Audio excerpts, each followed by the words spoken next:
Assalamualaikum warahmatullahi wabarakatuh. Perkenalkan, nama saya Fitria Ayuni Andika Putri, NIM E2019-2273 dari S6. Di sini saya akan menjelaskan mengenai resiko operasional. Apa sih resiko operasional itu? Resiko yang pada umumnya bersumber dari masalah internal perusahaan, di mana risiko ini sering terjadi disebabkan oleh lemahnya sistem kontrol manajemen kontrol sistem yang dilakukan oleh pihak internal perusahaan.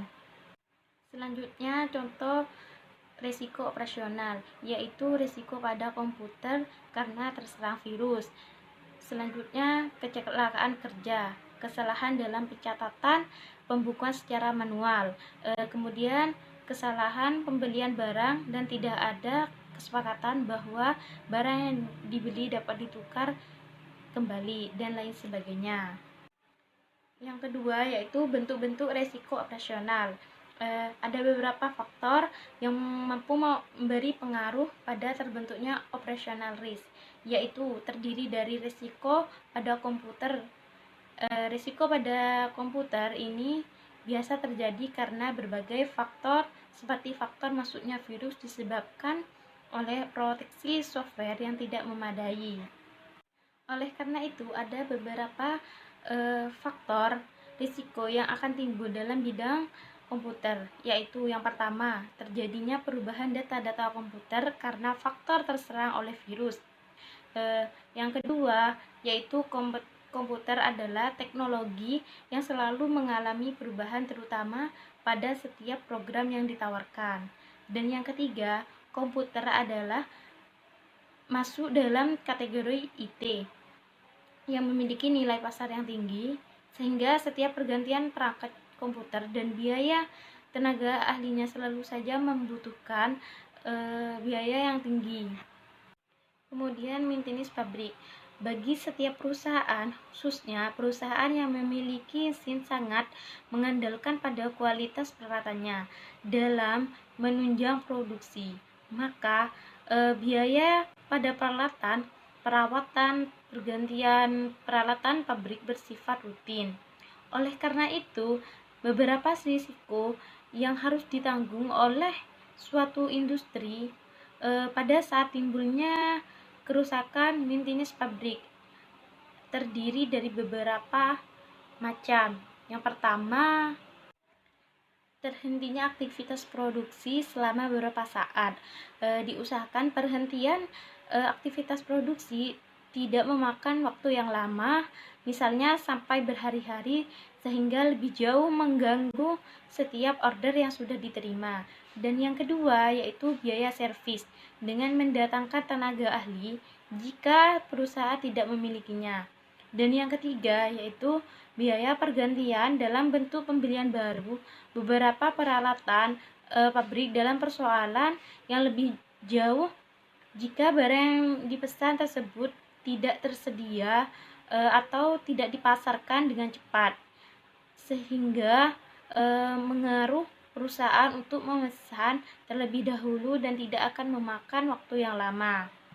Kemudian kecelakaan kerja. Kecelakaan kerja sering terjadi pada suatu perusahaan tidak menerapkan dan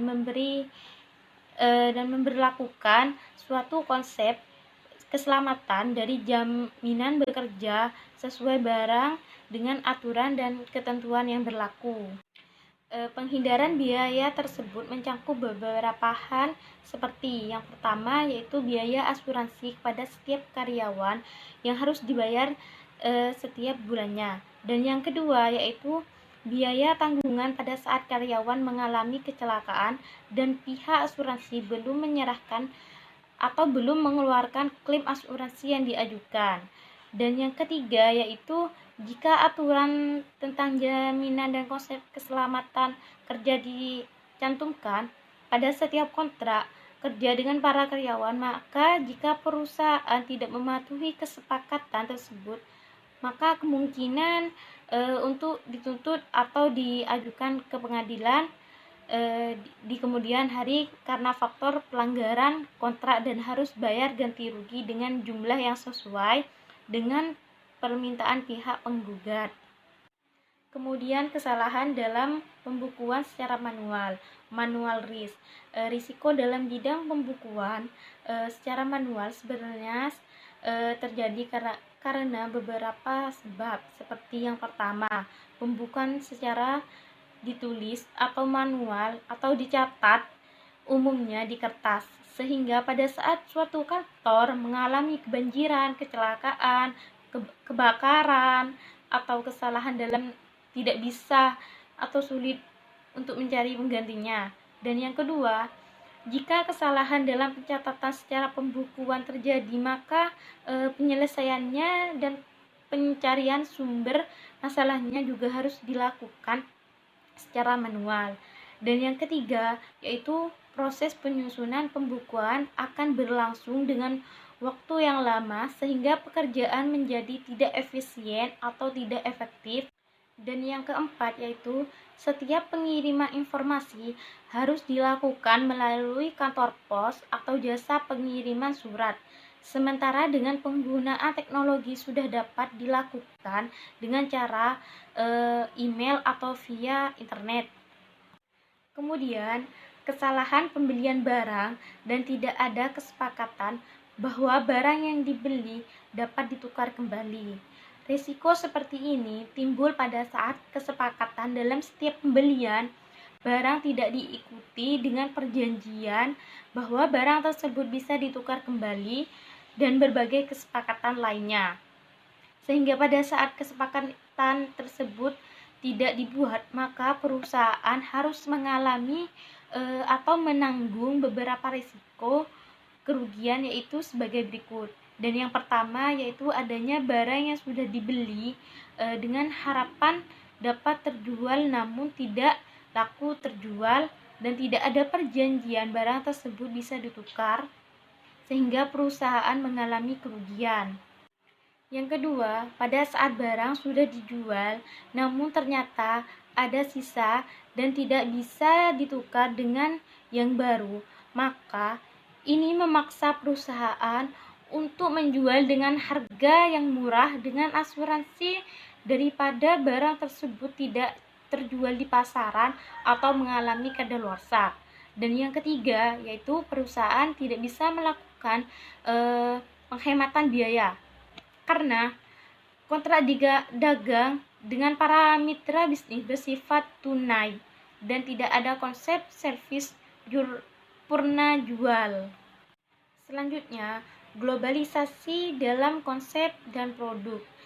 Era globalisasi telah memberi perubahan besar bagi konsep bisnis pada seluruh sektor bisnis, baik finansial dan non-finansial, sehingga penciptaan konsep produk dibuat untuk bisa menampung keinginan globalisasi tersebut. Selanjutnya, pengukuran risiko operasional. Menurut Mamdouh, salah satu teknik untuk mengukur risiko operasional adalah dengan menggunakan dua klasifikasi sebagai berikut. Yang pertama yaitu frekuensi atau probabilitas terjadi risiko. Dan yang kedua yaitu tingkat keseriusan kerugian atau impact dari risiko tersebut. Kemudian, biaya untuk risiko operasional. Untuk mengatasi risiko operasional, suatu perusahaan harus membuat analisa yang cakup. Yang pertama yaitu menghitung dan memetakan bentuk risiko yang sedang dan akan dihadapi. Dan yang kedua yaitu memperhitungkan beberapa biaya yang harus alokasikan menyangkut pengolahan risiko. Dan yang ketiga yaitu memutuskan pembentukan mekanisme seperti apa yang layak diterapkan untuk mengelola risiko. Dan yang keempat yaitu memutuskan di mana sumber dana yang dapat dialokasikan untuk mendukung penyelesaian operasional risk ini. Selanjutnya yang terakhir yaitu risiko operasional risk dan modal kerja, working capital. Pemahaman risiko operasional telah kita bahas di atas secara dalam. Maka Sebaiknya kita juga mengetahui pengertian dari modal kerja working capital. Modal kerja merupakan dana yang dikeluarkan oleh perusahaan untuk membiayai aktivitas operasional setiap harinya. Upah buruh, membayar listrik, membayar tagihan telepon, biaya kebersihan, dan berbagai pengeluaran lainnya. Adapun tujuan pembuatan pembukuan tersebut, yaitu yang pertama, dapat dijadikan sebagai laporan pertanggungjawaban kepada pimpinan perusahaan, dan yang kedua yaitu dapat dijadikan sebagai alat prediksi dalam memperkirakan berbagai kebutuhan perusahaan, terutama untuk jangka panjang, dan yang ketiga sebagai pedoman berbagai pihak yang berkepentingan untuk melihat kondisi perusahaan dalam menjalankan aktivitas, seperti para mahasiswa yang sedang melakukan KP, kerja praktek, dan para peneliti lainnya. Dan yang keempat yaitu sebagai salah satu bahan rekomendasi dalam pengambilan keputusan bagi seorang investor. Cukup sekian penjelasan dari saya, kurang lebihnya mohon maaf. Wassalamualaikum warahmatullahi wabarakatuh.